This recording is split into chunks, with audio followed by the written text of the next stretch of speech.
Good morning, everybody. In the interest of time, we'd like to get started because we do have a packed program here for you this morning. Welcome to our breakfast symposium that is entitled New and Emerging Biomarkers in Patient-Centered MS Management. The future of personalized patient care begins now.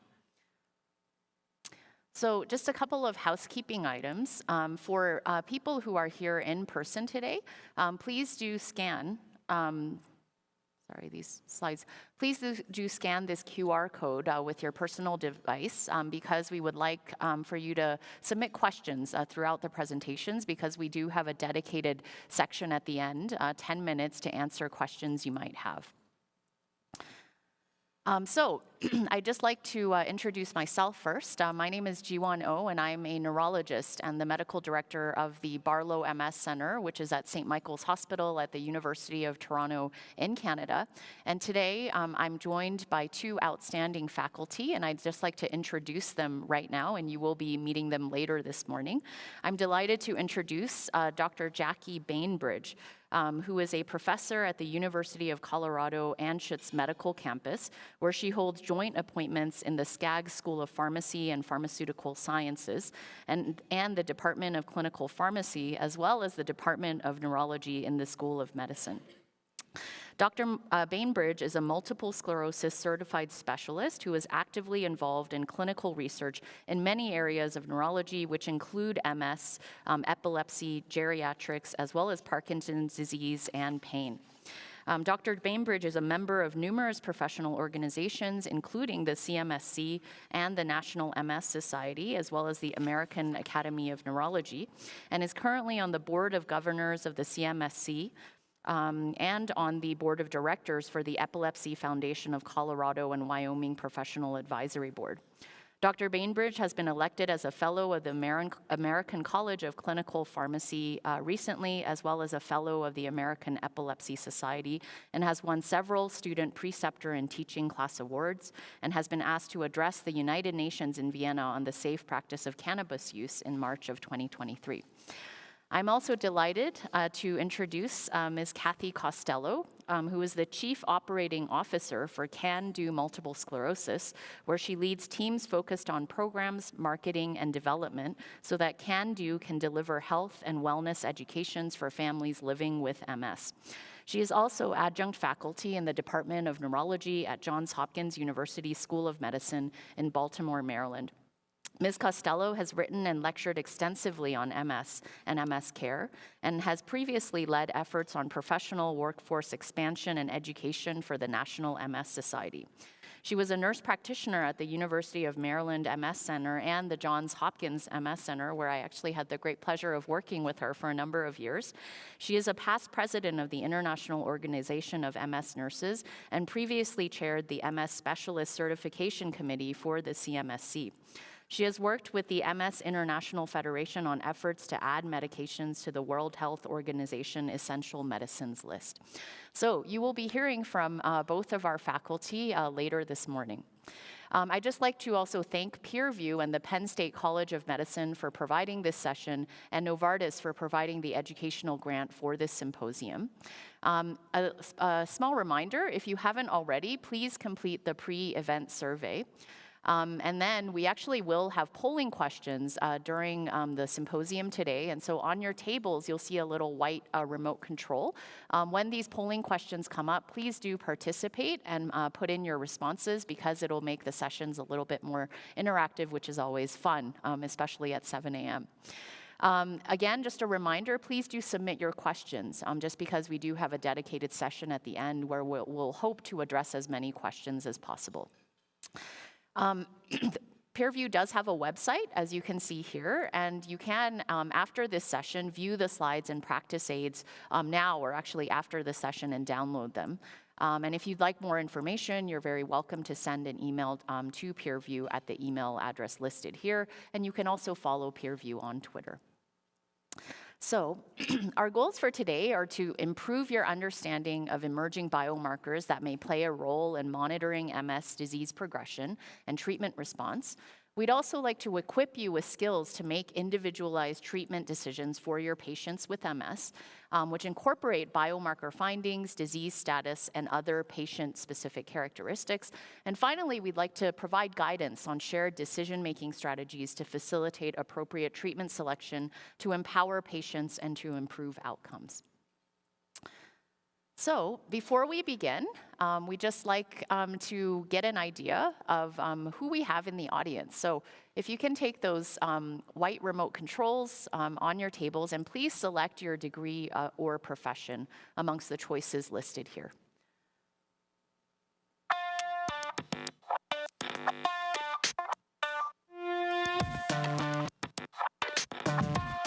Great, and we'll just give you one more second. All right, thank you very much.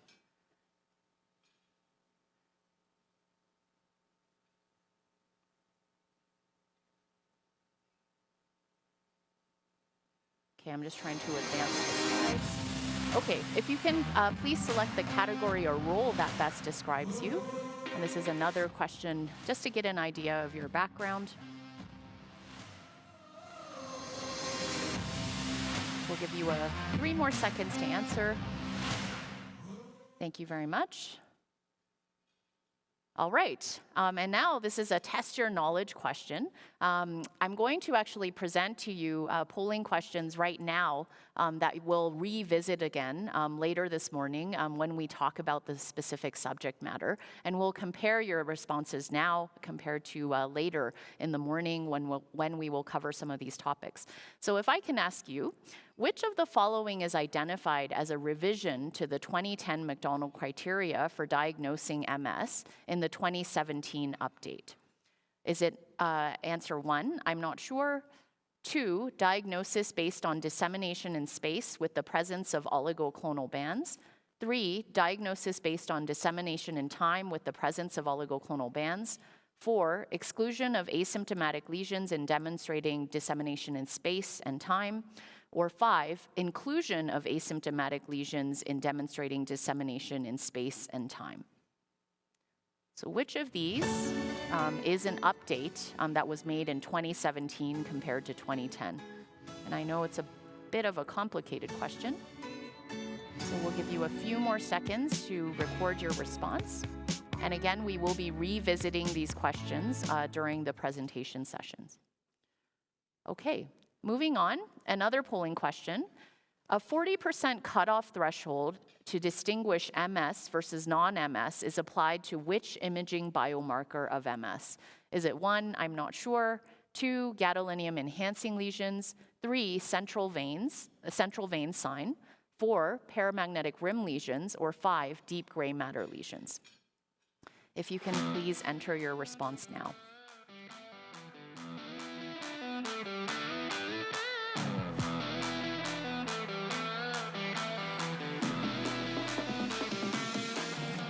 Right, thank you. And we'll move on to the next question.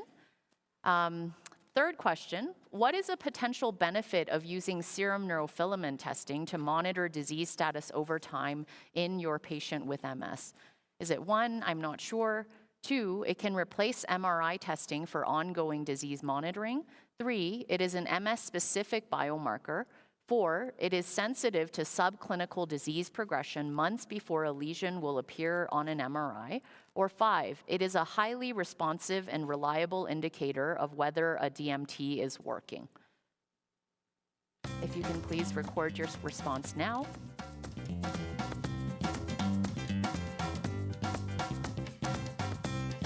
Give you 1 more second. Thank you very much. And moving on to the last polling question.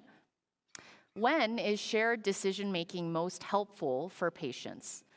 Would you say 1, I'm not sure, 2, in conditions that are curable, 3, in conditions that are highly individualized in symptoms and disease course, 4, in situations where the patient prefers physician-centered decision-making, or 5, when the side effects, risks of treatment are all comparable to one another? If you can please record your response now.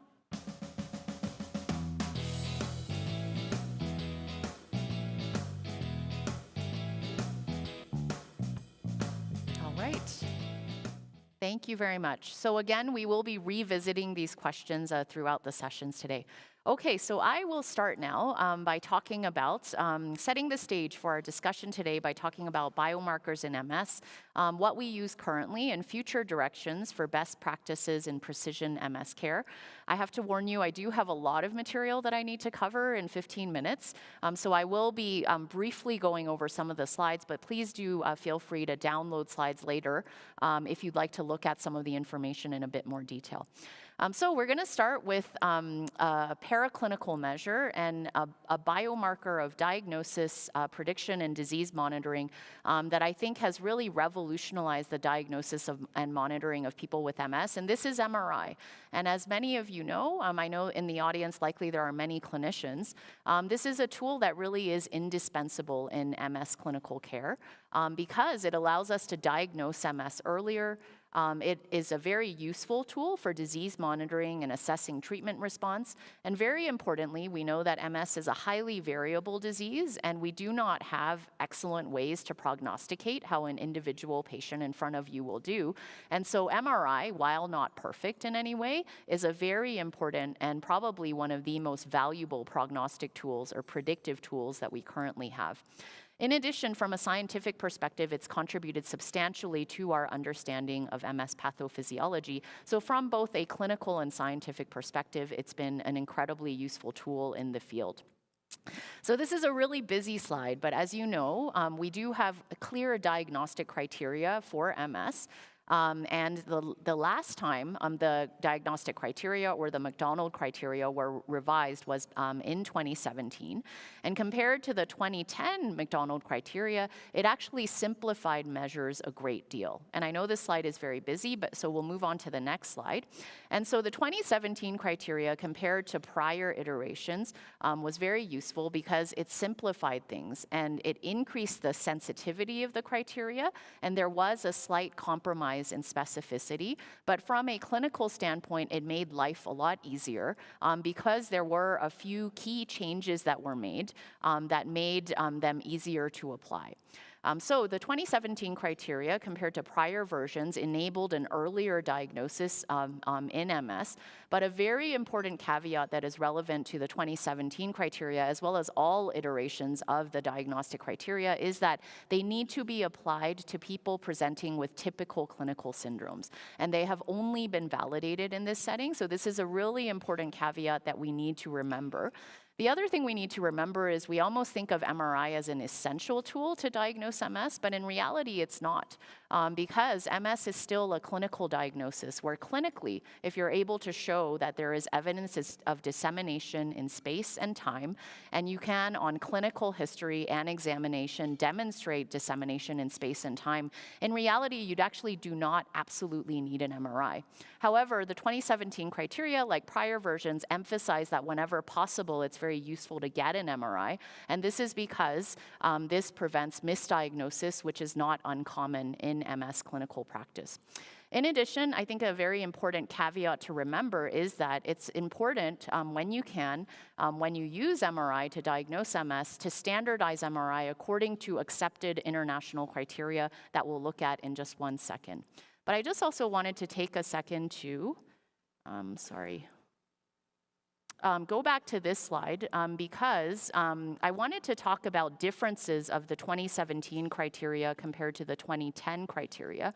I actually don't think this is a slide that outlines this, but in a nutshell, the differences between the 2017 and the 2010 criteria are that in the 2017 criteria, we are now allowed to use juxtacortical lesions together with cortical lesions to demonstrate dissemination in space. In addition, the presence of CSF-specific oligoclonal bands allow demonstration of dissemination in time. And then we are now allowed to actually use symptomatic lesions to demonstrate both dissemination in time and space. And so prior versions of the diagnostic criteria did not allow, when you have, say, a partial myelitis and an enhancing lesion in the cervical spinal cord, you weren't actually able to use that lesion. But the 2017 criteria simplify things quite a bit because any lesion that is present in the neuroaxis, you can actually use it to demonstrate dissemination in space and time. And just to IT, I'm actually having trouble advancing slides.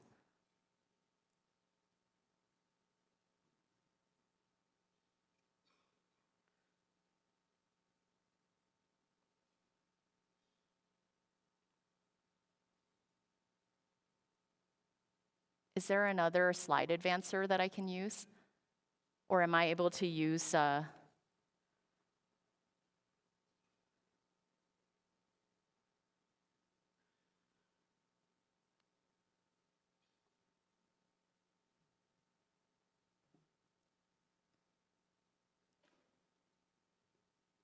Maybe I can use one of these. Thank you.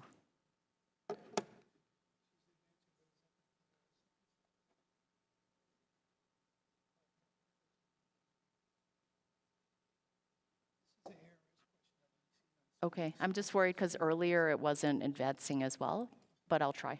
Okay, so why don't we actually go back to this polling question because we're on the diagnosis portion. So can I ask this question again, now that we've discussed the questions, which of the following is identified as a revision to the 2010 McDonald criteria to diagnose MS in comparison to the 2017 update? So again, if you can use the white remote controls on your tables, is it number 1, I'm not sure, number 2, diagnosis based on dissemination in space with the presence of oligoclonal bands. Number 3, diagnosis based on dissemination in time with the presence of oligoclonal bands. Or 4, exclusion of asymptomatic lesions in demonstrating dissemination in space and time. Or number 5, inclusion of asymptomatic lesions in demonstrating dissemination in space and time. If you can please record your response.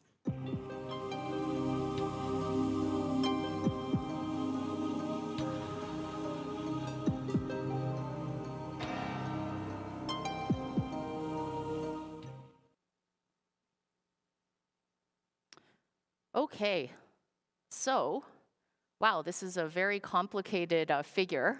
As you can see, green and red represent before the lecture started, pre and post. And as you can see, there's quite a bit of a distribution of different responses. But the correct answer is 3, which a third of individuals selected, diagnosis based on dissemination in time with the presence of oligoclonal bands. So we'll move on.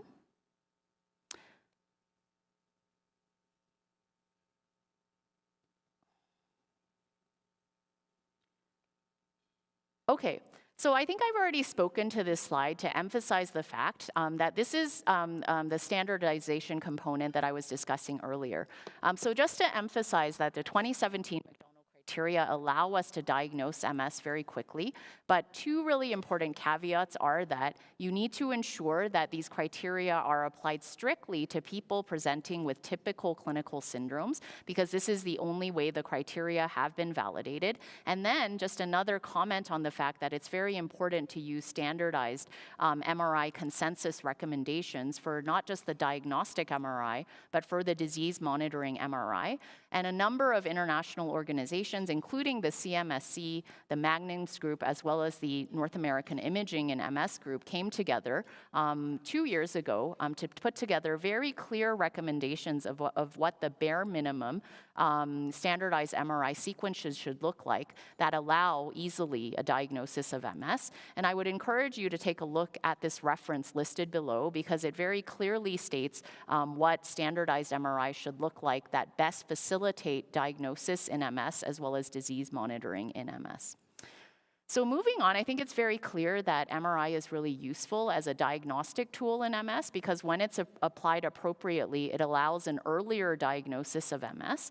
But another great utility of MRI in clinical practice is as a disease monitoring tool. And this is because MS, like many neurological diseases, really does fit well with this iceberg analogy, in that what you see on the surface is but a fraction of what is happening in terms of disease activity. And this is why MRI plays such an integral role in monitoring MS, because we know that MRI lesions develop up to 10 to 20 times more frequently than clinical symptoms in people with relapsing MS. And for this reasons, most clinicians generally recommend MRI on approximately an annual basis, or more frequently during treatment initiation or switching, or when you have concern about someone with extremely aggressive disease. So based on this, obviously the clinical visit and the clinical examination and history are all very important, but MRI is clearly very important as a disease monitoring tool in MS. And so because of this, there have been many groups around the world that have put together treatment guidelines in terms of how we can use MRI as well as clinical features to monitor for disease activity in people with MS. I selected just 2 guidelines for us to very quickly look at. These are the Canadian treatment optimization recommendations that have been updated a number of times over the years, and the last update was in 2020. But this is just to show you that MRI, as you can see, in addition to monitoring for relapses, is a key component of disease monitoring in MS. And our group came together and decided that when you have 3 or more new lesions and you are on an MS disease-modifying treatment and you've formed 3 or more lesions over the past year, this is an indicator of major concern and suggests that you should be treatment escalating in an individual who develops clinically silent MRI disease activity. There are other guidelines around the world, including the modified Rio score. And again, just wanted to emphasize that, as you can see, a commonality amongst all of these treatment guidelines is that they combine clinical features. So you're assessing for relapses in individual patients and also assessing for MRI disease activity in these patients. So as you can see, the Rio score consists of whether you've had a relapse or not in the last year on treatment, and it looks at the number of new MRI lesions that have developed. And so as you can see, the higher your Rio score, the more likely it is that you will develop a relapse or disability progression in the ensuing year. And so this is, again, an example of a treatment guideline where it combines clinical features as well as MRI disease activity to assist clinicians in treatment decision-making, because it's very clear that when you have evidence of clinical disease activity or MRI disease activity, or obviously both, this necessitates a treatment escalation in an individual with MS. In addition, because of the sheer variability of MS, symptoms and disease course, prediction is really one of the greatest unmet clinical needs in MS clinical practice. And this is, again, where MRI plays an important role, because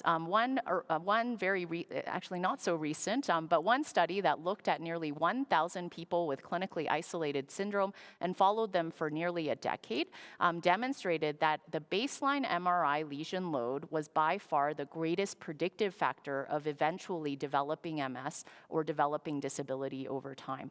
So as you can see here, and these 2 Kaplan-Meier survival curves are coded by the number of baseline lesions that an individual had on their MRI of the brain. The greater your lesion load, the more likely it is that you will develop a relapse and develop MS over time, and the more likely it is that you will develop significant disability over time. So I think it's very clear that there are many utilities for regular MRIs in clinical practice, in that it helps us to diagnose MS quickly, it helps us to monitor disease activity, and it's also one of our most useful prognostic factors when people are presenting initially with clinical symptoms for the first time. In addition, having a spinal cord MRI has been demonstrated to have significant predictive value. In a UK cohort of nearly 200 people with CIS that were followed for 15 years, having a spinal cord lesion and developing new spinal cord lesions over time was one of the greatest predictive factors of a conversion to secondary progressive MS over the next 15 years. So, taking all of this into account, the fact that MRI is a really useful tool for diagnosis, disease monitoring, and even prediction, how do we use MRI in clinical practice? Well, we use it for diagnosis, and obviously here gadolinium is really useful because it allows you to demonstrate dissemination in time in an individual patient. It's also useful for disease monitoring, and we talked about how we use MRI to monitor treatment response. And also it's useful for safety, because an MRI can be a sensitive tool to detect for dreaded adverse events like PML. And as you heard, it's very useful for prediction as well. So in the last few minutes, just really wanted to quickly cover some emerging imaging biomarkers that I think you may be hearing a lot more about because they seem very useful to help in these clinical roles that we have. So the central vein sign, in a nutshell, is an imaging measure that appears to be very useful to help diagnose MS and conversely to prevent the misdiagnosis of MS. And so what it is when you use an MRI sequence that's sensitive enough to iron, if there's a white matter lesion in the brain and it happened to form around a central vein, you can actually see the central vein. And I'm not sure if you can see it, but on some of these images, you can see a black line or a black dot, which is a central vein within that white matter lesion. And the reason why we care about identifying central veins if they're there is because this is a pathological hallmark of MS lesions. We know that MS lesions result from perivenular inflammation and demyelination. We know that there's many other diseases that can cause white matter lesions. So when you have an MRI of the brain that shows an individual with many white matter lesions, if you use this iron-sensitive sequence and demonstrate that many of those lesions have a visible central vein, your likelihood of a diagnosis is very high. So this may eventually make it into clinical practice if these issues with access and all of these things are sorted out, just because it's a very useful biomarker to diagnose MS. And studies have shown that if more than 40% of white matter lesions demonstrate a central vein, the likelihood of a diagnosis of MS is very high. So this is something you might be hearing a lot more about and may eventually be incorporated into MS diagnostic criteria. So with that, why don't we revisit this question? And it's very obvious, but can I ask you, a 40% cutoff threshold to distinguish MS versus non-MS is applied to which imaging biomarker of MS? Is it 1, I'm not sure, 2, gadolinium-enhancing lesions, 3, central vein sign, 4, paramagnetic rim lesions, or 5, deep gray matter lesions? If you can please record your response.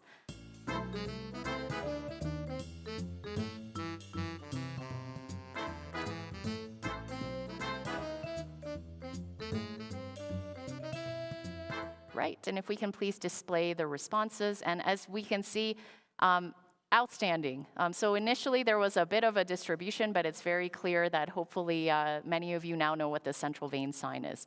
So moving on, really briefly, you've heard a lot about paramagnetic rim lesions as well, and I know I'm running short on time, but the reason why there is so much excitement about paramagnetic rim lesions in the field is, again, when you use sequences that are sensitive to iron, around some existing or chronic white matter lesions, you might see this rim of hypointensity, and we care about this because we think these represent chronic, active, or smoldering lesions.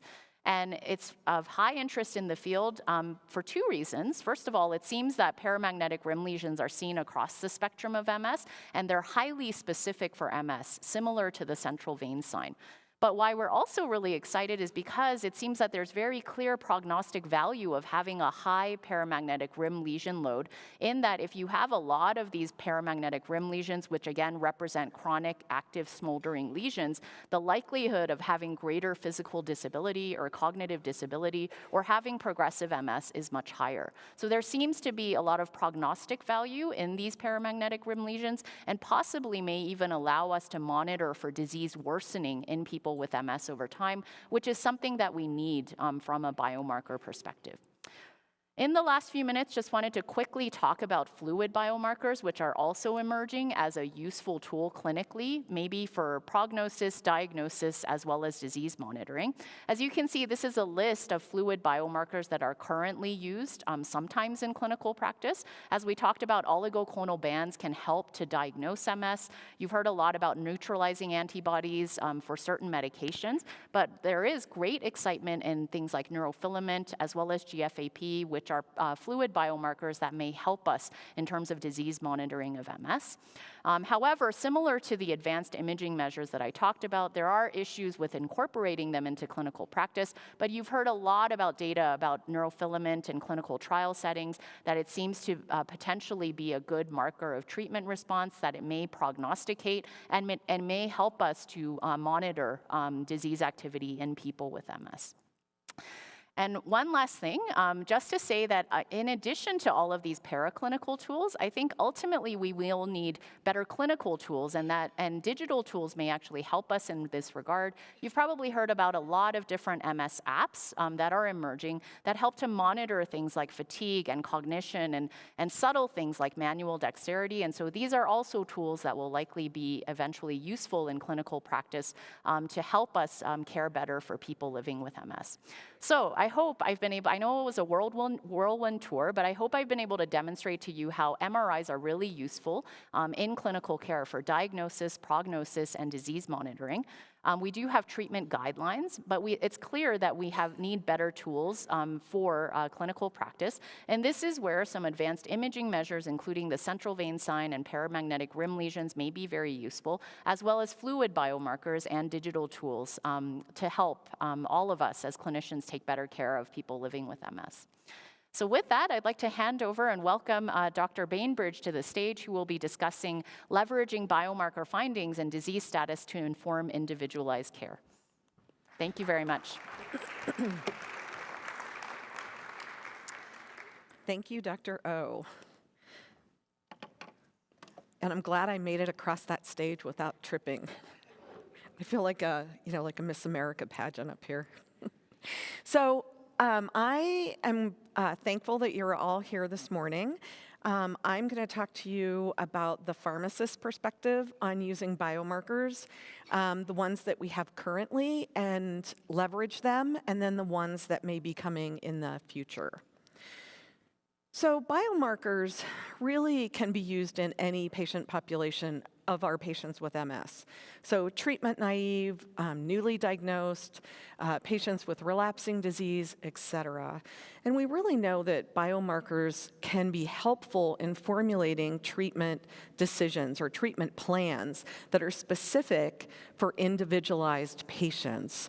So there are types of biomarkers that are really in two buckets. So one associated with disease risk, and the other bucket that's related to drug response, which is pharmacogenetics. So these are the biomarkers that I'm going to briefly touch on and hopefully add to what Dr. O was just talking about. So pharmacogenomics is a biomarker that we use very frequently in the pharmacy world. And then we'll talk a little bit about how a pharmacist could utilize MRI in discussing treatment options with patients, and also the neurofilament light chain, which we'll abbreviate as NFL.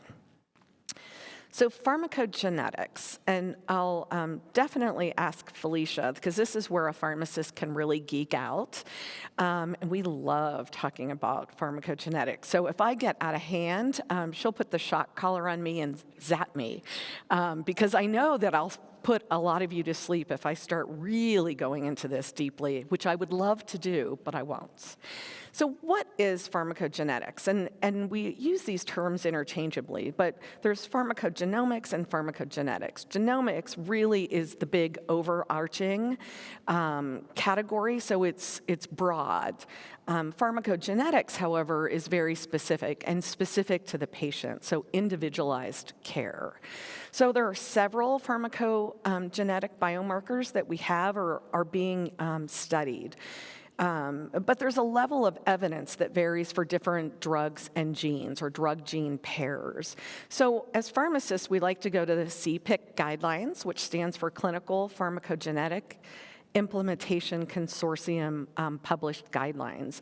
And that's really published for specific drug-gene pairs. And there's strong evidence, and that evidence from the CPIC guidelines deems it as either actionable or not. So it's strong evidence that gives you guidance to keep patients safe and make treatment decisions. So CPIC guidelines don't tell you what tests to order, but it tells you what to do with the test. So it's usually related to you either start this drug or not, or you have to modify the dose based on the patient's individual pharmacogenetic distribution.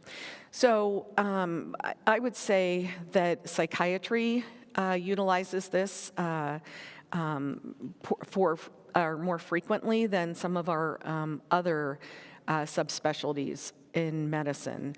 So that report may already be done and in the patient chart. So now let's pull in the cytochrome P450 isoenzyme system, and here we go.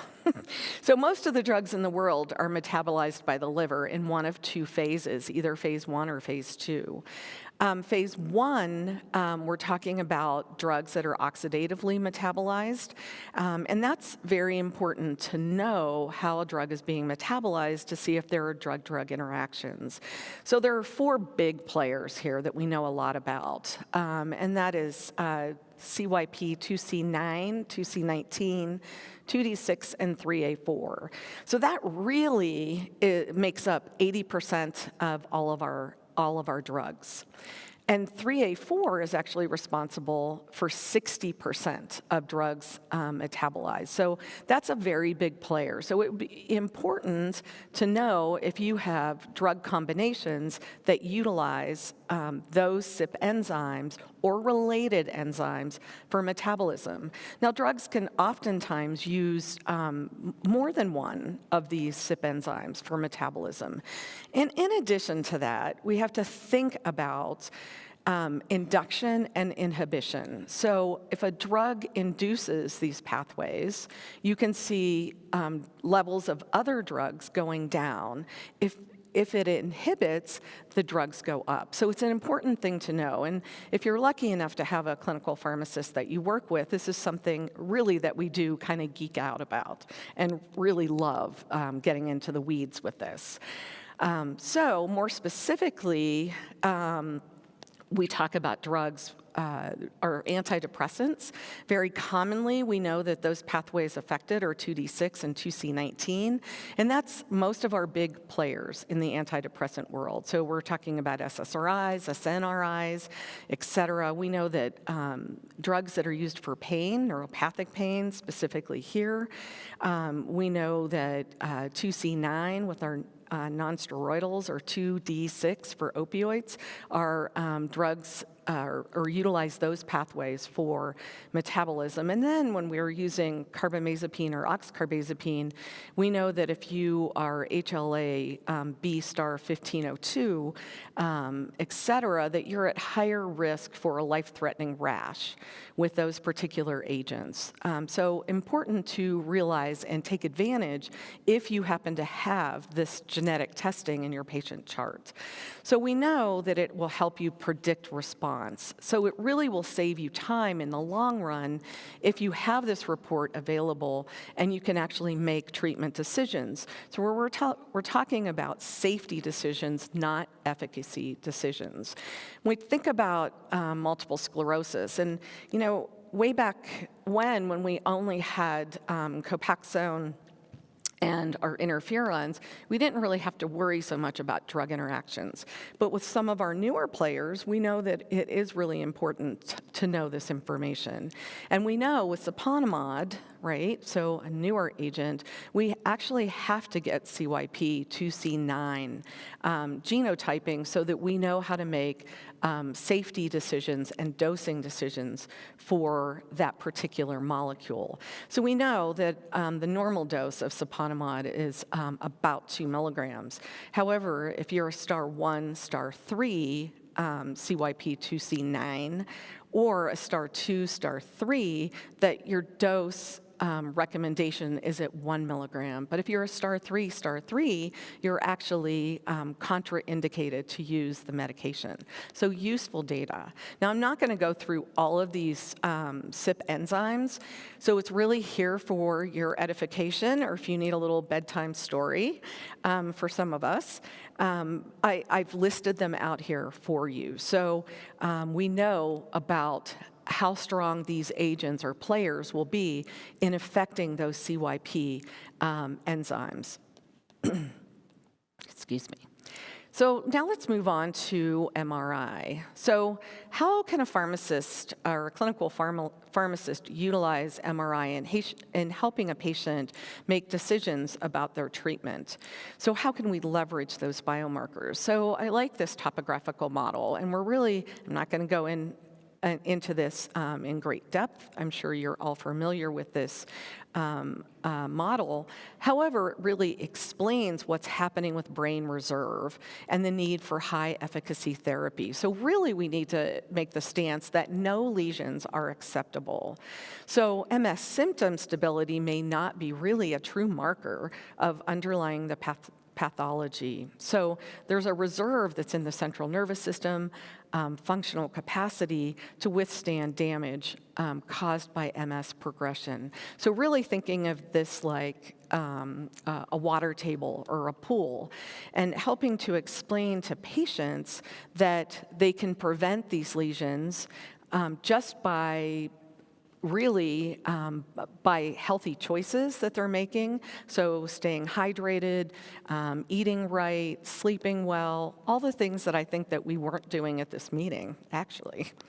So let's consider a patient case. This is MB, a 32-year-old female patient with a diagnosis of RMS, diagnosed 4 years prior.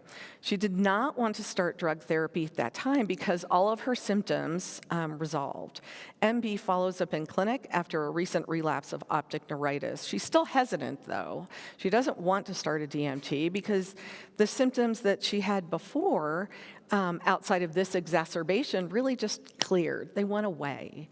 So where the pharmacist can be valuable in addition to the clinician that they're working with is to use that topographical model and the patient's MRI to help educate her about disease progression and the importance of initiating a highly effective therapy. So what do you do?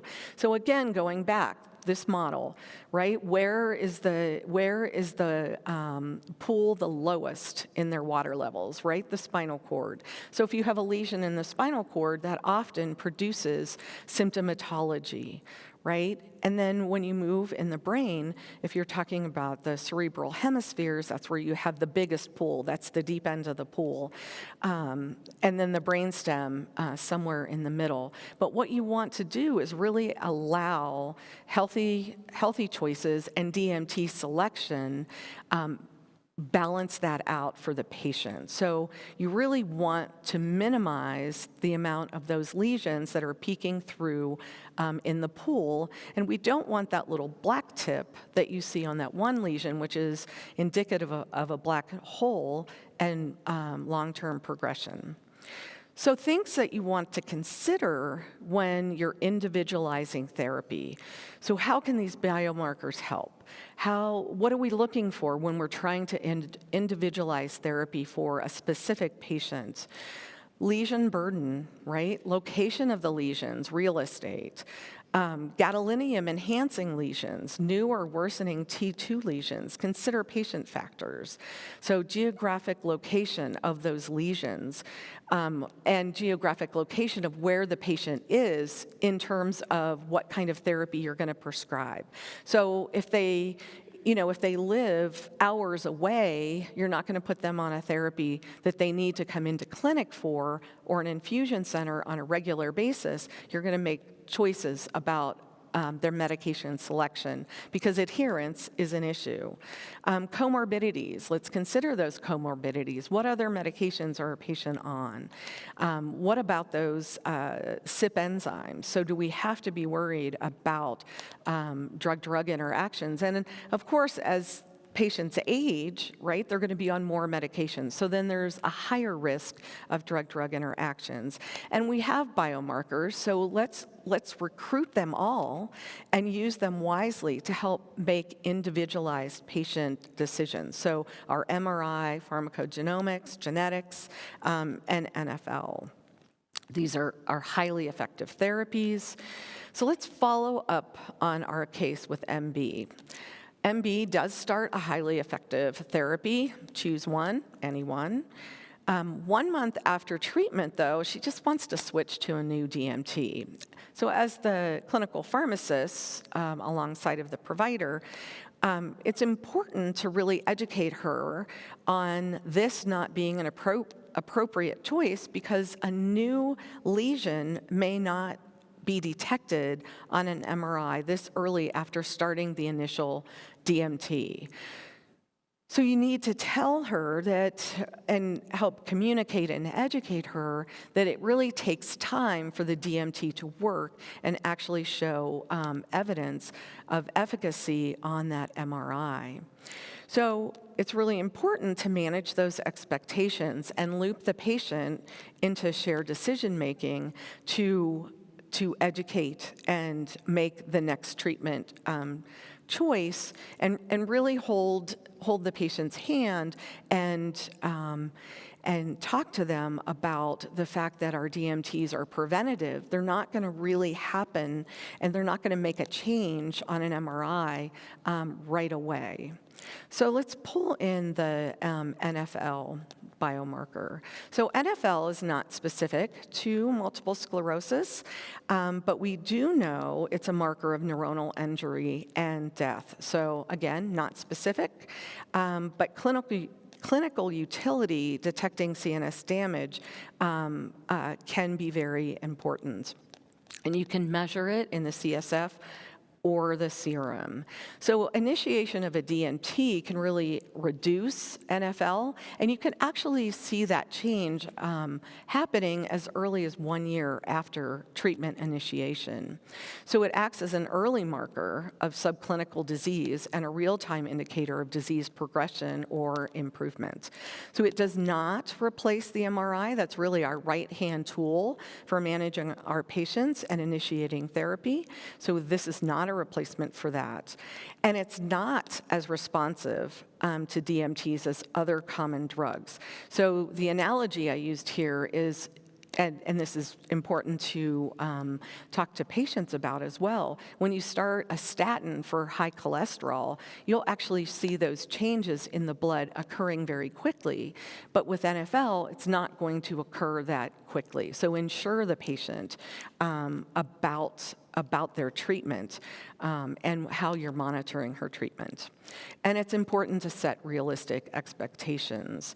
So 3 years later, MB, our patient with RMS, returns, and now 35 years old. She wants to stop her DMT and she's determined to become pregnant. How can we utilize shared decision-making to keep her safe while supporting her decision? So 3 years later, consider obtaining, and this is out there, so you can consider obtaining a monthly NFL level and trend them to detect a possible MS exacerbation. So some data really suggests that you can see a rise in NFL levels approximately 5 months prior to the development of a new lesion on MRI. So potentially a real-time marker of disease progression. So what do? So 4 months later, let's go back to this case, into the pregnancy planning, you notice a trend of increasing NFL levels. So now what do? For the sake of time, I won't ask you all. So let's go back to our polling question. So utilize your indicator on your table. So what is the potential benefit of using serum NFL testing to monitor disease status over time in your patient with MS? 1, you're not sure. 2, it can replace MRI testing for ongoing disease monitoring. 3, it is an MS-specific biomarker. 4, it is sensitive to subclinical disease progression months before a lesion will appear on MRI. 5, it is highly responsive and a reliable indicator of whether a DMT is working. Go ahead and cast your vote.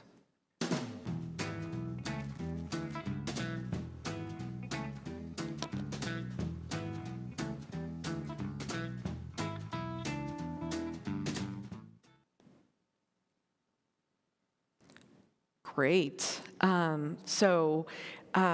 This is really a nice distribution. So the correct answer is number 4.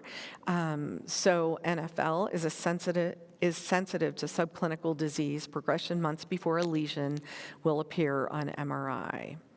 So now let's continue with our case. So one option is to get a new MRI, initiate high-dose steroids, and start a DMT until pregnant. So in conclusion, biomarkers can help guide our treatment decisions over time, and it's important to utilize them. Set realistic expectations and keep your patient in the loop. Leverage those biomarkers that are currently available, such as MRI and pharmacogenetics, to guide those treatment decisions with patients, and await future guidelines on biomarkers that are up and coming, such as NFL, to guide therapy in the future. I think that's really an exciting time. So utilize biomarkers to individualize our therapy treatment decisions and therapy goals. Thank you. So at this time, I'd like to invite Kathy Costello to the stage.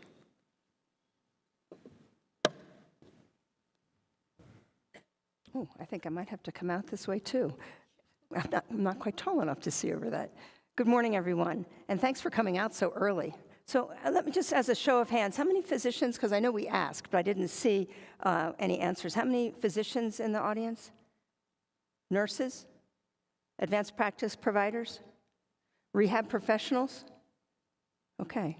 Mental health professionals? Excellent, thank you. Thank you. So sometimes, like when I give a talk, particularly at the CMSC meeting, that this is a bit of preaching to the choir. However, having said that, this week alone, a healthcare provider, and I'll not say from which discipline, said to me, "I hate shared decision-making. I wish the term had never come up." Of course, it begs the question, why do you hate shared decision-making? And this person said to me, because we can't make experts of people with MS. And if we're asking them to make the decision about their drug, they need to be experts. And I don't understand how we're going to do that. We had quite a long discussion about what I thought about shared decision-making, and it did shift thinking a little bit, but it just said to me that there's still an awful lot of variance on what people think about this and how they view what the patient brings to the decision-making versus all the information about either the therapy or the testing or whatever the decision is about. So perhaps there is value in this meeting in still having a discussion about shared decision-making. So this all came out of what we all knew as patient-centered care, right? So this is back in the 70s and mostly in the 80s, where we were trying to say that we have to stop being so paternalistic and consider that we have to be respectful and responsive to what the individual's needs, their preferences, their goals happen to be. That has evolved into shared decision-making, which is more of a process, not just respectful, but how do you engage the person, and how do you engage those preferences, those values, those goals in the actual decision-making? And what does each party bring to the table of decision-making? Where is the expertise in the disease space, and in this case, disease-modifying therapies, for example, or testing and imaging?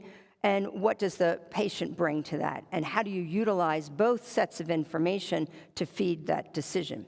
And then better yet, how do you consider what's actually happening in the person's life?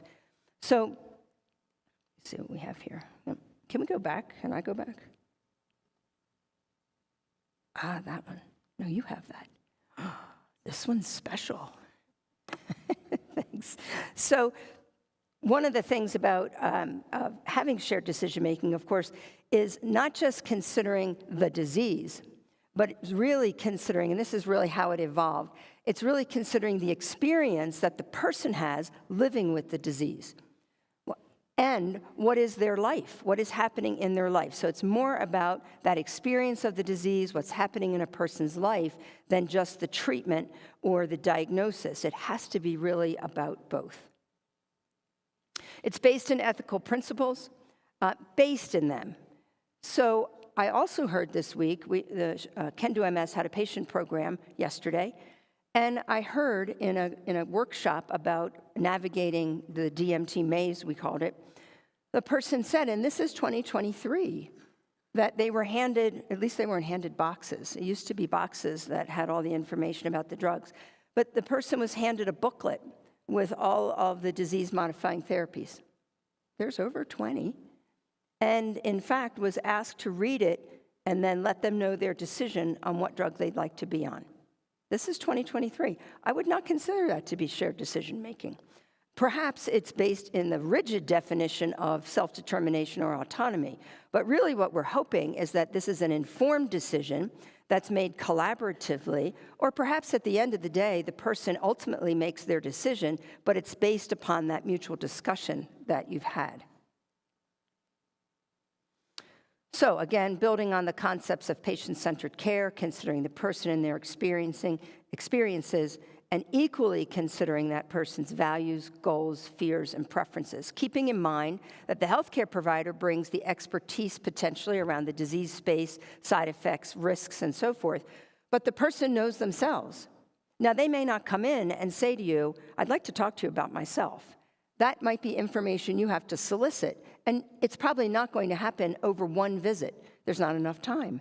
But through your diagnostic process, through your talking about treatment, you learn about this person by the questions that we ask. Some of the things that Dr. Bainbridge brought up: where do they live relative to an infusion center? What's their life experience? What's happening in their life? Can all be learned across time and then feed future decisions because you've now been able to consider that. So very briefly, and I'll not read this through, but essentially if someone comes in and they've fractured their wrist, it's a clean break, and the principles of care would be immobilization, right, elevation, rest. There's not a lot of options. It's not that there's no opportunity for shared decision-making. It's just that it will be a pretty confined conversation. There's not a lot of options to discuss. You still need to ensure that the person knows the risks of having a fracture, of the need for immobilization, those types of things, but there's not a lot of different things to discuss, right? The person may say, I don't want to be immobilized, which I don't think would happen too very often. I suppose it could, but again, it would require that education piece. But it's a pretty straightforward, there's a single outcome here. Versus a person with MS. There's no cure. There's over 20 options. There's really, some people would argue this, but there's not an established front runner for treatment. We might be seeing evidence mounting for high efficacy therapy, but also Jen and her partner want to start a family, as Dr. Bainbridge brought up in her presentation. She just started a new job. 1 hour from her home, she has little time off. And in fact, if she takes time off at this point, she's likely to be fired. She's significantly risk averse. She has very limited prescription coverage and high coinsurance. Wow, there's going to be a lot to discuss around this particular case. And it's really going to require all those principles and guidance in shared decision making. So again, conditions that don't have a cure, highly individualized in symptoms and disease course, no single treatment path exists, side effects and risk vary among the treatments. It takes a lot of time. So then I've also heard, not this week, but not very long ago, that people believe that patients don't want to participate in shared decision making. And I think that that's true for a very small percentage, but these two relatively large studies, particularly the NARCOM study, really took a look at the preference that people have in decision-making. And as it turned out, the vast majority of people wanted to have a discussion followed by either they making the final decision or the final decision being made collaboratively. And very few actually preferred just having the physician say, take this drug. And the Argentinian study was very similar in that. It was either the final decision by the patient, a jointly made decision, or the physician makes the decision. So let's just take a look at that polling question again. When is shared decision-making most helpful for the patient? I'm not sure. In conditions that are curable, in conditions that are highly individualized in symptoms and disease course, in situations where the patient prefers physician-centered decision-making, that's very hard to say, when the side effects and risks of treatments are all comparable to one another.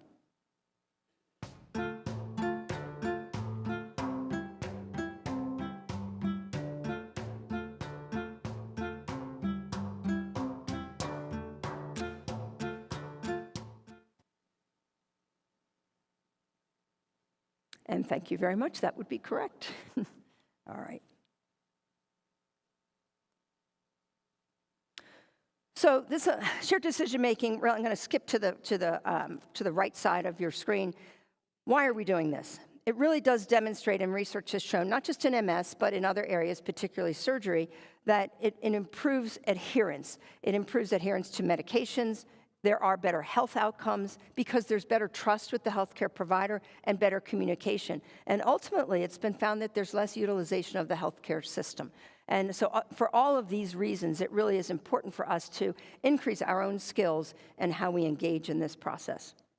So we need to recognize that there's a decision needs to be made, understand the evidence, and incorporate those values and preferences into the decision. What's important to the person about this particular treatment direction? And what are they thinking about in terms of the disease itself? What are their goals? What are their hopes? I would argue that our colleagues in rehabilitation practiced shared decision-making long before it was in vogue to say it. Because the first question that you're asked when you step into a rehab facility is, what are your goals? It's not about me. What are your goals? What do you hope to get out of this therapy, right? And I think that that's a good place for us to always begin.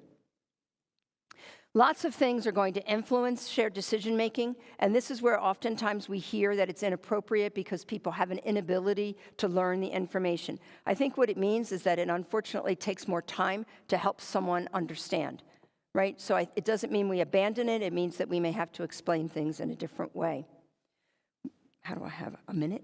Okay. Let me go here. So this is a share approach. It's from AHRQ. You have to seek participation. You have to ask questions. You have to help people explore and compare the treatments. Assess your values and preferences. What are people looking for? What do they hope for? Reach a decision together. Ultimately, the person may want to make that, but together you have gotten to that point. And then periodically evaluate that. Things change in a person's life, and that decision may no longer be appropriate. And so revisiting that at intervals is important. And keep in mind that this goes beyond just what we make with decisions regarding treatments and disease-modifying therapies. This crosses into all of the disciplines that are involved in patient care. And I would argue that today we might want to consider making the circle enlarged and having all of the providers and the person with MS and their support partners in the same circle. Because in that way, we're still not segregating the person into a separate group, and we're actually bringing them into truly shared decision-making. So in summary, we've kind of heard all this. It builds on the concept of patient-centered care. It's important to build trust, communication, adherence, and outcomes. And we have to recognize, I'll skip to the bottom, we recognize the barriers that exist, and we have to attend to them and not just ignore them and say that this can't be done. Thank you.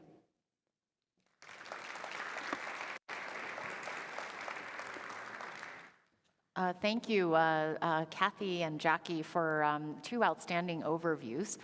We are running a little bit short on time, but I think we'll still have questions for just a couple minutes, if that's okay. And thanks to people who have submitted questions. There's one question that just came up, and maybe I can direct this to you, Jackie. Are you actually able to use serum neurofilament on a routine basis in the clinic to guide your treatment decisions? Great question, and no, not at this time. However, in some places, you do have the capability to use NFL. But currently here, no. And I would say that once we do have that capability, that it's really important to look at the methods used because the levels are different, the numbers are different. And I think Jackie's highlighted really the most important issue in terms of incorporating some of these measures in clinical care. It's access. And obviously validation and thresholds and clinically actionable thresholds are important, but ultimately the greatest rate limiting step is access. So in Toronto, we do check neurofilament in specific research studies, but outside of that, we unfortunately also don't have clinical access. So it boils down to cost. And so bottom line is I think it's very clear from clinical trials that there is a utility of serum neurofilament in different settings, and Jackie very nicely outlined some of them in her case studies, but access is going to be something that we all will have to figure out. But hopefully some of these hurdles we'll be able to overcome in the coming years. Let me just choose one other question. Maybe I can ask both Jackie and Kathy, because Kathy was a practicing nurse practitioner for many years. We have a question: how can we tell if a DMT is working? What are the biomarkers that we use for this? Kathy, did you want to take a stab at that? Sure. So, I mean, I think in general, and in fact, attending to access to the more emerging biomarkers, I think that we have always looked at what's been happening with the person over time. Is there anything characterized as a relapse? Has there been worsening over time? And that's basically based on functional outcomes that the patient reports as you ask questions. 2 is the neurological exam, and are you seeing changes? And there's quantifiable outcomes now that we can use in clinic, including walking scales, for example, 25-foot walk. We can look at cognitive function quickly through SDMT. We can look at mood outcomes as well. But then, of course, the MRI. Right, so now we're looking, are there new lesions? Are there new enhancing lesions? And I would argue that since enhancement only lasts for a shorter period of time, you're really looking at new lesions, enlarging lesions, and then ultimately, has there been any significant atrophy that you can assess to put all of these pieces together to determine if a treatment is working. And of course, maybe the first question is the person taking the treatment? Right? If it's not an infused therapy, are they able to take it so that whatever you're finding, is it relative to the treatment or the fact that there's non-treatment? Absolutely, thank you. And maybe as a last question, can I ask you, Kathy, you gave a really nice overview of SDM, and I think some of the results that you showed from the NARCOM study are really powerful. Yes. Yet it's clear that SDM is not always incorporated in clinical care, particularly in busy practices. Yeah. What are your top 3 kind of pieces of advice for centers and practitioners in terms of trying to incorporate this more in the routine? Yeah, that's a great question, and this is not easy, and I was certainly no expert at it. I was busy and crazy in clinic all the time. But I think the most important thing, since we're really trying to solicit what's happening to the person who's experiencing the disease, what is the experience? What are they looking for? What do they bring? What is their knowledge? You can't assess that all in one visit. Right, so you're learning that, as I mentioned, you're learning it from the moment that you're meeting that person, that very first visit. If you start asking those questions during your initial assessment, the diagnostic visit, and there's potentially more than one as you move through that process, you learn about that person, not just the symptoms that they're having and the history of symptoms, but what is their life experience, because that does feed into how they're going to do on a particular therapy. So if you have that information as then you're starting to make that therapy decision, that's going to help you. You can also assess their knowledge level from the beginning, their literacy, what their background is, because that's going to feed how you're going to talk about that treatment to the person. So I would say try and learn as much as you can so that you're not trying to do that all in a 20-minute or 30-minute visit, which is simply not possible. And I think another important point you emphasized in your presentation is the importance of team-based care as well. Yes. Because shared decision-making is just not only in that patient-physician relationship, but the entire interdisciplinary team. So why don't we just do one more question, and maybe I'll take this one. I have a question. Would you predict that the central vein sign goes away with disease-modifying treatment? And the short answer to this is no, just because lesions that are typically there on MRI in people with MS tend to stay. Obviously, there can be changes in size over time, particularly if you capture a lesion at the very beginning. There's a lot of swelling and edema, so that can shrink over time. But if that lesion has formed around a central vein, that will always be there. So this is why there's not utility of the central vein sign in, say, disease monitoring, but it is highly useful as a diagnostic tool, just because it will help to facilitate a diagnosis of MS and prevent the misdiagnosis of MS. So there are many other questions, and unfortunately, I think we're going to have to wrap up because we are a few minutes late. But thank you to everybody for your enthusiastic participation in getting up so early to come to this last breakfast symposium of the CMSC.